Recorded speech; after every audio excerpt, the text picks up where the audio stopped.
We are so excited for fans to get their hands on the first DLC of the season. We've been listening to your feedback, and we have so much more to come. We've got 4 intense maps and a brand new zombie experience.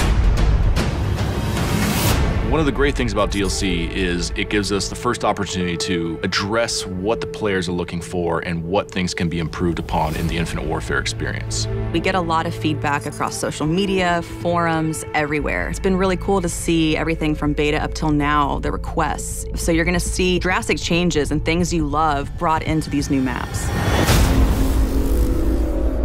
Noir is a dark, grimy, moody Brooklyn from the distant future. On one side, you spawn under the Brooklyn Bridge, which is kind of gritty. And then the exact opposite side of the map, it's a little bit nicer. There's cafes and parks. And then in the middle is just a war zone. Neon is a virtual training simulator for urban warfare. It's a Z-shaped map with a long sight line down the middle, a high B point up on a ledge, and a close quarters area in a nightclub in the 3rd lane. When you run around, cars will generate players. When they die, they will dissolve into a mess of polygons. It's a very interesting and fun space to be in.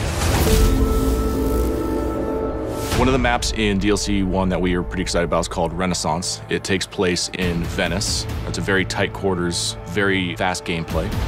If you like to snipe, you're gonna love the church lane.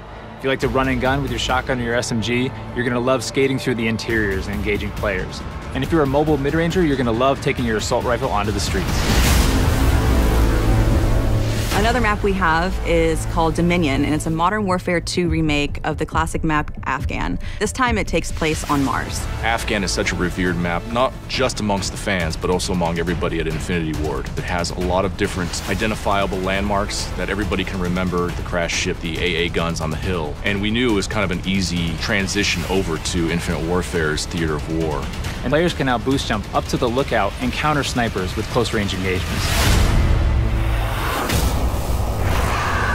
The Rave and the Redwoods is a trip back to the 1990s, to a place that is such a stark contrast from what we did in Zombies in Spaceland. I think players are in for a real surprise. We made them really comfortable in Spaceland by opening up lanes, making it bright and colorful.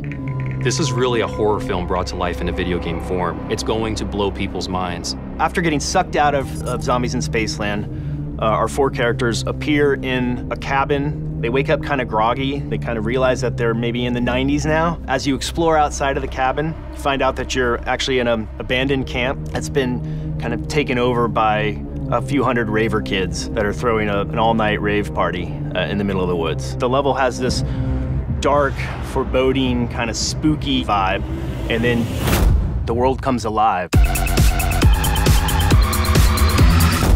There's new weaponry, there's new Fate and Fortune cards coming, new traps within the map. Our cast of characters are getting a whole new wardrobe change. We're gonna introduce a new character named the Slasher. There's so much more to tell. We can't wait for people to get a chance to experience what it's like to be in Rave and the Redwoods. People are in for a real treat.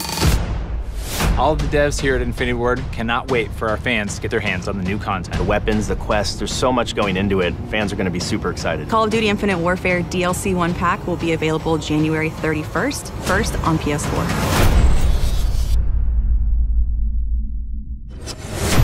Get the season pass and receive $20 of bonus